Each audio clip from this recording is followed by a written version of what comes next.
नमस्कार दोस्तों, मैं वीके साहनी अपने यूट्यूब चैनल केडी कंप्यूटर में आपका स्वागत करता हूं।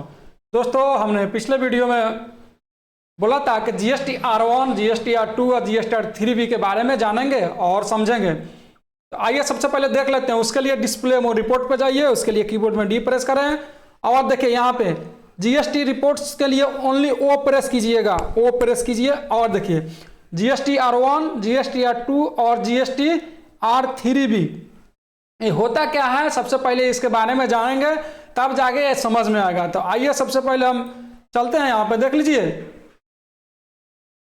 जीएसटी R1 जो है ये बिक्री संबंधित आंकड़े की जानकारी इसमें दी जाती है। जैसे हम महीना में कितना वस्तु की बिक्री की है, कितना वस्तु हमें बिक्री की वापसी हुई है और कितना हम रजिस्टर्ड लोगों को वस्तु की बिक्री की और कितना हमने अनरजिस्टर्ड लोगों की वस्तु की बिक्री की है और कितना हमने टैक्स लिया है, ये भी जानकारी हमें जीएसटी R1 में प्राप्त होती है।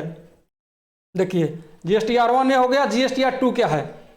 एक खरीद संबंधित आंकड़ा की जानकारी इसमें दी जाती है। जैसे कि हम महीना में कितना वस्तु की खरीद की है और कितना वस्तु हमने खरीद वापसी की है और कितना हमने रजिस्टर्ड लोगों की वस्तु की खरीद की है और कितना हमने अनरजिस्टर्ड लोगों से वस्तु की खरीद की है और कितना हमने टैक्स दिया है, ये भी जानकारी हमें जीएसटी R2 में प्राप्त होता है। जैसे आउटपुट के रूप में जो हमने टैक्स और इनपुट के लिए बताया था, अभी यहाँ जाके समझ में आएगा। तो चलिए और देख लीजिए एक जीएसटी R3B।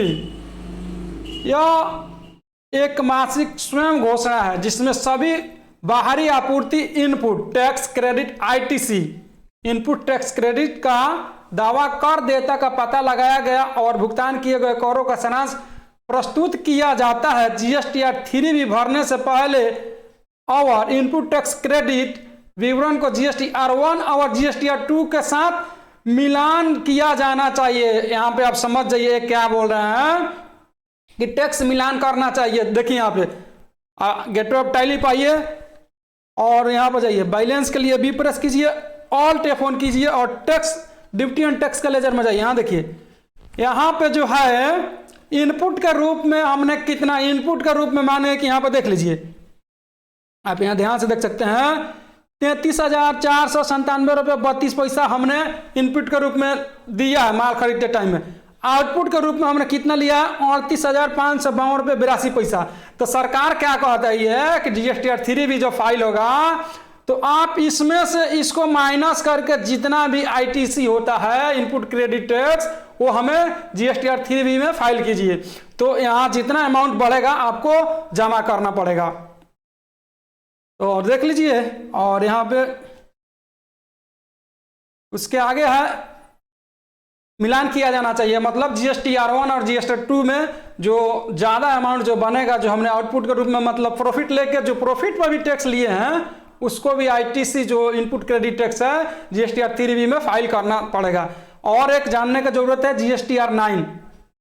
इसे जीएसटी के तहत पंजीकृत सभी करदाताओं द्वारा दाखिल किया जाना आवश्यक है।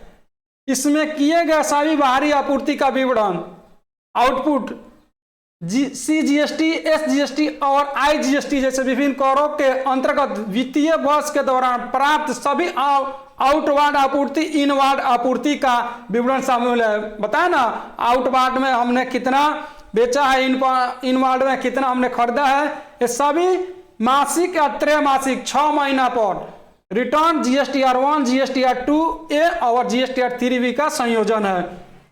तो आप समझ सकते हैं कि ये टैली पढ़ाई में इतना लाजिम पढ़ना है, इसके बारे में जानना है। और कुछ है तो ज़्यादा नहीं है, देख लीजिए आप इसके बारे में। जो जीएसटी R1, जीएसटी R4, 5 ये सब अलग अलग मतलब उपयोग होता है। जो कोई TDS लेता है उसके लिए अलग है, जैसे TDS वो अलग जीएसटी R फाइल करेगा और आउट ऑफ कंट्री होगा तो अलग। तो हमको मैक्सिमम जो है पढ़ना है ना 3, हमको ये 3 ही पढ़ना है।